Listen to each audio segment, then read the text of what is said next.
بسم اللہ الرحمن الرحیم۔ السلام علیکم۔ ماہم کہانی میں خوش آمدید۔ مزید اچھی اور دلچسپ کہانیوں کے لیے ماہم کہانی کو سبسکرائب کیجیے اور ماہم کہانی کی ویڈیوز کو زیادہ لائک اور شیئر کیجیے۔ چلتے ہیں کہانی کی طرف۔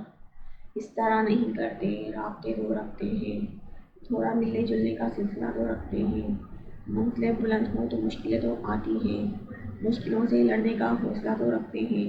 جو تمہارے اپنے ہوں، تم سے پیار کرتے ہوں، ان کا حال کیسا ہے کچھ پتہ تو رکھتے ہیں۔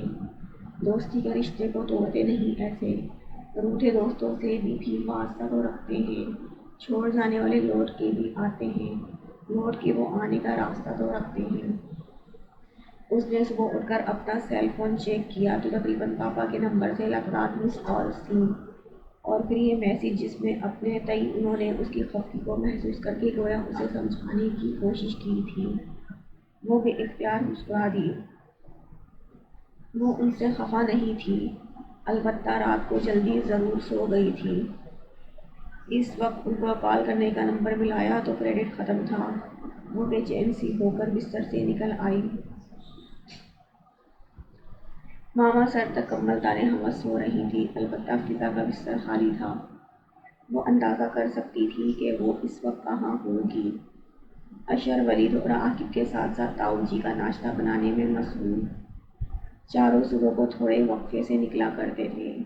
اس نے کلستے پر اٹھ کر اپنے ہینڈ بیگ سے کالنگ کارڈ ڈھونڈنا شروع کیا۔ ناکامی کی صورت میں جھنجھلاہٹ بھرے انداز میں بیگ کو بستر پر الٹ دیا۔ اس وقت اسے شوق لگا تھا جب اس کی باقی تمام چیزوں میں سے ایک بھی کالنگ کارڈ نہیں ملا تھا، حالانکہ اس کی عادت تھی کہ وہ ہمیشہ اضافی کارڈز اپنے پاس رکھا کرتی تھی۔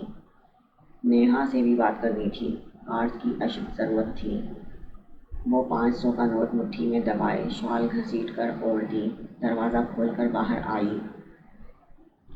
برآمدے کے آگے سے چت اٹھاتے ہوئے شدید دھند نے اس کا استقبال کیا۔ اتنی شدید دھند تھی کہ محض چند فٹ سے آگے کا منظر نظر نہیں آ رہا تھا۔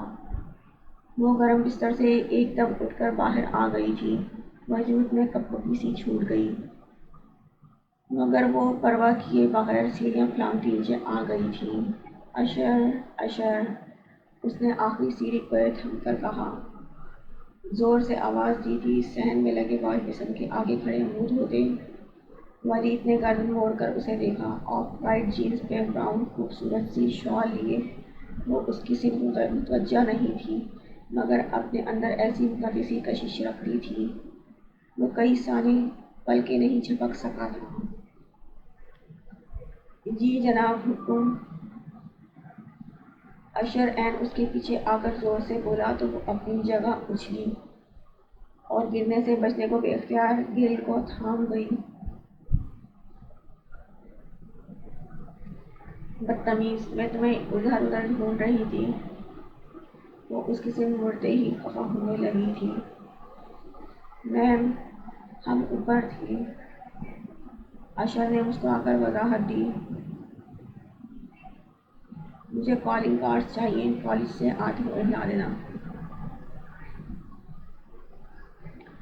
کون سا کنیکشن ہے آپ کے پاس؟ وہ اس کے بڑھائے نوٹ کو اگنور کرتے ہوئے ایک سائڈ سے ہو کر سیڑھیاں اتر گیا۔ زونگ، مگر اس کے سگنل اکثر غائب ہو جاتے ہیں۔ وہ بتلا کر کسی قدر جھنجھلا کر کہہ رہی تھی۔ آپ جیز کی کسٹمر بن جائیں نا، بہترین ہے۔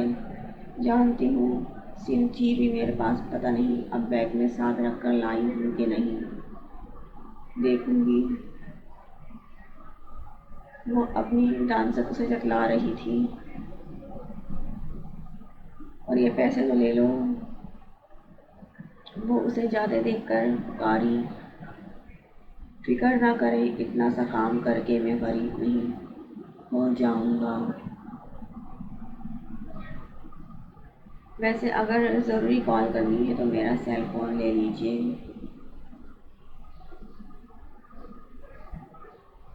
ایمان ایک دم خاموش ہو گئی۔ اسے شاید اشر کو یہ کام نہیں کہنا چاہیے تھا۔ اسے ایک دم خیال آیا، مگر اب کیا ہو سکتا تھا؟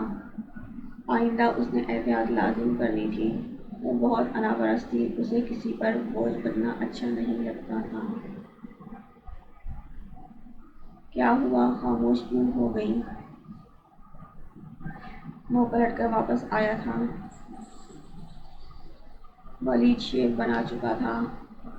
تار سے لٹکا تولیہ اتار کر منہ صاف کرتا اپنے کمرے کی جانب بڑھ گیا اور گویا تب ہی پہلی بار ایمان کی نگاہوں میں آیا۔ نتھنگ۔ وہ چونکی اور سنبھل گئی اور پھر جیسے کسی خیال کے آتے ہی واپس سیڑھیاں چڑھنے کا ارادہ ترک کر کے اشر کی سمت آ گئی۔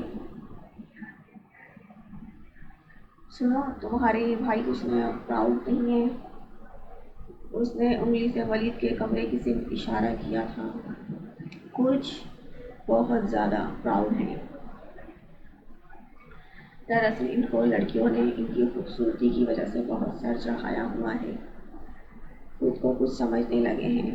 وہ اس کی سمت جھک کر رازدارانہ انداز میں کہتا کچن میں آ گیا، جہاں مٹی کے تیل کے چولہے پہ فضا چائے بنا رہی تھی، جبکہ تائی ماں مکھن کے خستہ خستہ پراٹھے کچن کی حدت آمیز فضا میں دیسی گھی کے پراٹھوں اور آملیٹ کی فضا اشتہا انگیز مہک پھیلی ہوئی تھی۔ اسے دیکھ کر انہوں نے مسکرا کر اس کا استقبال کیا اور بیٹھنے کو پیڑھی پیش کی، مگر اس کا دھیان اشر کی سمت تھا، جس کی بات نے اسے طیش میں مبتلا کرنے میں ایک پل لگایا تھا۔ اتنے بھی خوبصورت نہیں ہیں، دماغ خراب ہے لڑکیوں کا۔ کیا ہو گیا بھائی؟ یہ ہماری گڑیا کو صبح صبح اٹھتے ہی غصہ کیوں آنے لگا ہے؟ اسی پل عاقب اندر آیا تھا۔ Black pant, white shirt, maroon sweater میں سلیقے سے بال بنائے وہ بہت سوبر سا نظر آ رہا تھا۔ یہ ولید حسن کا کچھ نہیں، ہم تو بس یوں ہی۔ اشر نے بھوکلا کر اس کی بات کاٹی، مگر عاقب کے گھبرانے پہ منہ لٹکا کر کھڑا ہو گیا تھا۔ ہاں ایمی، تم بتاؤ کیا ہوا ہے؟ عاقب کے انداز میں بے پناہ سنجیدگی تھی۔ کچھ نہیں، میں یوں ہی چھیڑ رہا تھا انہیں کہ ولی بھائی کا دماغ لڑکیوں نے ان کے حسن و جمال کی وجہ سے آسمان پر پہنچا دیا ہے۔ اشر نے کان کھجا کر وضاحت پیش کی تو عاقب نے اس کے سر پہ ایک چٹ لگائی تھی۔ نان سینس! عاقب نے پہلے اشر کو ڈانٹا تھا، پھر ایمان کے سامنے ولید کی حمایت میں بولا تھا۔ وہ بالکل پراؤڈ نہیں ہے سویٹی، ہاں البتہ تھوڑا لیا لیا انداز ہے۔ جلدی فرینک نہیں ہوتا، مگر جب کسی سے دوستی پکی کرتا ہے نا تو پھر اسے آخری دم تک نبھاتا ہے۔ جی، وہ مجھے ان کا کمپیوٹر یوز کرنا تھا، انہیں برا تو نہیں لگے گا؟ ایمان نے اپنے مطلب کی بات کی۔ یہ تو ولی بھائی ہی بتا سکتے ہیں نا۔ اشر کی زبان پر پھر خراش ہوئی تھی، مگر عاقب کی دوری پہ منہ بند کر کے بیٹھ گیا۔ ہرگز بھی نہیں، تم جب چاہو جو مرضی چیز استعمال کر سکتی ہو، یہ پوچھنے کی ضرورت نہیں ہے۔ عاقب نے اس کا گال تھپک کر کہا تو وہ ایک دم مسکرا دی تھی۔ تھینک یو سو مچ۔ اگر اس فقرے میں بھائی کا اضافہ کر لیتے تو مجھے اور بھی اچھا لگتا۔ یہ دیکھ لو، اب میری شرافت پہ شبہ نہ کرنا۔ ایک بے حد حسین لڑکی کو خود سے بہن بنانے کو تیار ہوں۔ وہ ہلکے پھلکے انداز میں ہنس کر کہہ رہا تھا۔ ایمان بھی زور سے ہنس پڑی تھی۔